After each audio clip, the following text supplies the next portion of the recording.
তো ওয়েলকাম বন্ধুরা, jobs news RM YouTube চ্যানেলে। তো ইন্ডিয়ান আর্মি ক্যান্টিনে তোমাদের নিয়োগের জন্য একটি নতুন ভ্যাকেন্সির নোটিফিকেশান রিলিজ করা হয়েছে এবং তোমাদের কিন্তু এখানে আবেদনও অলরেডি স্টার্ট হয়ে গেছে। তোমাদের আমি এখানে সবার প্রথমে বলে রাখি, তো তোমরা যারা এখানে আবেদন করবে তোমাদের কিন্তু এখানে অফলাইন মোডে আবেদন করতে হবে এবং আবেদন করার পর তোমাদের কিন্তু এখানে কোনো রকম ফিজিক্যাল এবং মেডিকেল কিন্তু নেওয়া হবে না। তো তোমাদের যত সেন্টিমিটারে হাইট থাক না কেন তোমরা কিন্তু এখানে সকলে কিন্তু এখানে আবেদন করতে পারবে। আর তোমাদের এখানে আবেদন করার পর যে তোমাদের লিখিত পরীক্ষা, সেই লিখিত পরীক্ষা কিন্তু নেওয়া হবে, লিখিত পরীক্ষা অথবা ইন্টারভিউ। তো এই দুইটির মধ্যে যে কোনো একটি কিন্তু তোমাদের নেওয়া হবে। তো তোমরা এখানে অফিসিয়ালি নোটিফিকেশানটি দেখে নাও। তোমাদের এখানে অফিসিয়ালি নোটিফিকেশানে কি বলা হয়েছে, কারা কারা আবেদন করতে পারবে, কোন কোন পোস্টে নিয়োগ করা হচ্ছে, বেতন কত করে দেওয়া হবে, বয়সের কথা কি বলা হয়েছে এবং আবেদন করার জন্য লাস্ট ডেট কি দেওয়া হয়েছে তার ডিটেলসগুলো দেখে নাও। তো দেখো, সবার প্রথমে আমরা কিন্তু অফিসিয়ালি যে তোমাদের নোটিশ সেটি কিন্তু আমরা এখানে ডাউনলোড করে নিয়েছি। সবার উপরে দেখো তোমাদের কিন্তু এখানে বলা হয়েছে সাপটা শক্তি ক্যান্টিন, নিচে বলা হয়েছে হেডকোয়ার্টার সাউথ ওয়েস্টার্ন কমান্ড। তো তোমাদের কিন্তু এখানে সাউথ ওয়েস্টার্ন কমান্ডে কিন্তু তোমাদের নিয়োগ করা হবে এবং তোমাদের এখানে জবটি যদি তোমাদের হয় তো তোমাদের কিন্তু এখানে কন্ট্রাকচুয়াল বেসিসে কিন্তু তোমাদের নিয়োগ করা হচ্ছে, পার্মানেন্টভাবে কিন্তু নিয়োগ করা হচ্ছে না, কন্ট্রাক্টভাবে কিন্তু তোমাদের নিয়োগ করা হবে। এবং তোমাদের জব লোকেশান কিন্তু জয়পুরে কিন্তু রাখা হয়েছে, অর্থাৎ জয়পুর যে তোমাদের ক্যান্টিন রয়েছে সেই জয়পুর ক্যান্টিনে কিন্তু তোমাদের জব পোস্টিং দেওয়া হবে। নিচে তোমাদের এখানে পোস্টের নেমের কথা বলা হয়েছে।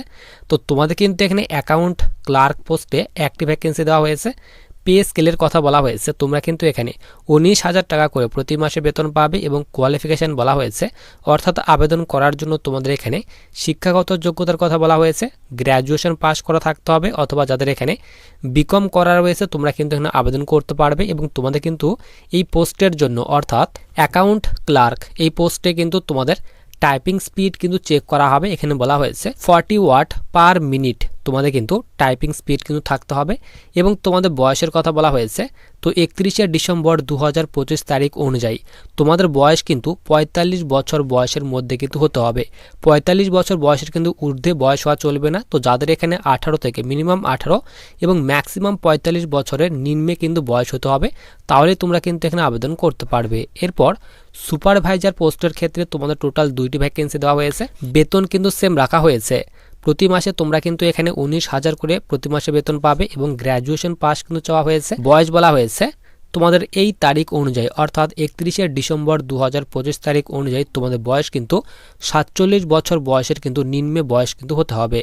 এরপর তোমাদের এই পোস্টে যারা তোমরা আবেদন করবে SHGD, তো তোমাদের এই পোস্টে টোটাল 3টি ভ্যাকেন্সি দেওয়া হয়েছে, 14,000 করে প্রতি মাসে বেতন পাবে, উচ্চ মাধ্যমিক পাস চাওয়া হয়েছে এবং তোমাদের বয়স কিন্তু এখানে 45 বছর বয়সের কিন্তু নিম্নে বয়স হতে হবে।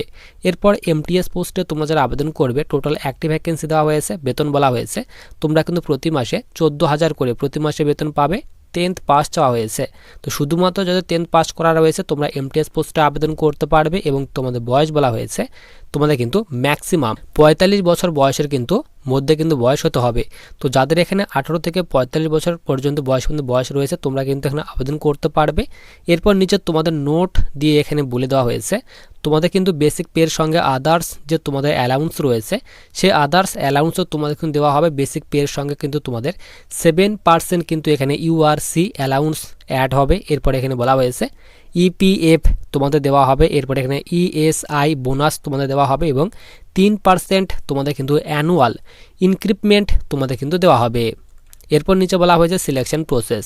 তো তোমাদের প্রথমে বলে দিলাম তোমাদের কিন্তু এখানে রিটেন টেস্ট অ্যান্ড ইন্টারভিউ। তো তোমাদের কিন্তু রিটেন টেস্ট অথবা ইন্টারভিউর মাধ্যমে কিন্তু সিলেকশন করানো হবে। তো তোমাদের কিন্তু পরে ডিসাইড করা হবে যে তোমাদের রিটেন এক্সাম এবং ইন্টারভিউ দুটির মধ্যে কোনটি নেওয়া হবে। হতে পারে তোমাদের কিন্তু ইন্টারভিউ এবং রিটেন টেস্ট দুটিও কিন্তু নেওয়া কিন্তু হতে পারে, নির্ভর করে তোমাদের এখানে আবেদন করার ক্যান্ডিডেটের উপর। তো যত বেশি ক্যান্ডিডেট এখানে আবেদন করবে তো তোমাদের কিন্তু এখানে রিটেন টেস্ট প্লাস ইন্টারভিউ নেওয়ার কিন্তু সম্ভাবনা রয়েছে। ধরে নাও এখানে তোমাদের কম ক্যান্ডিডেট আবেদন করেছে, তো সেই হিসেবে তোমাদের কিন্তু রিটেন টেস্ট অথবা ইন্টারভিউ এই দুটির মধ্যে যে কোনো একটি কিন্তু নেওয়া হতে পারে। তো তোমাদের কি নেওয়া হবে তো তোমাদের পরে কিন্তু SMS এর মাধ্যমে কিন্তু তোমাদের পরে কিন্তু জানিয়ে দেওয়া হবে। তো এরপর দেখো তোমাদের এখানে আবেদন করার জন্য লাস্ট ডেট বলা হয়েছে। তো 21শে ডিসেম্বর 2025 পর্যন্ত আবেদন করতে পারবে এবং ফিজিক্যালিভাবে কিন্তু তোমাদের যে আবেদন ফর্ম রয়েছে সেই আবেদন ফর্মটি কিন্তু তোমাদের পাঠাতে হবে। তো আবেদন ফর্মটি কিন্তু আমি টেলিগ্রাম চ্যানেলে দিয়ে রাখবো, তোমরা কিন্তু টেলিগ্রাম চ্যানেলে যুক্ত হয়ে আবেদন ফর্মটি কিন্তু ডাউনলোড করতে পারবে এবং তোমাদের কোন কোন ডকুমেন্টগুলি তোমাদের পাঠাতে হবে নিচে তোমাদের কিন্তু এখানে একটি মোবাইল নাম্বার দেওয়া হয়েছে। তোমরা কিন্তু এই মোবাইল নাম্বারে কিন্তু কন্ট্যাক্ট করে তোমরা কিন্তু ফুলভাবে ডিটেলস কিন্তু জেনে নিতে পারবে যে তোমাদের কোন কোন ডকুমেন্টগুলি তোমাদের পাঠাতে হবে। তো 21শে ডিসেম্বরের আগে আগে তোমাদের কিন্তু আবেদন ফর্মটা কিন্তু পাঠাতে হবে। নিচে তোমাদের কিন্তু এখানে অ্যাড্রেসও কিন্তু এখানে দিয়ে দেওয়া হয়েছে।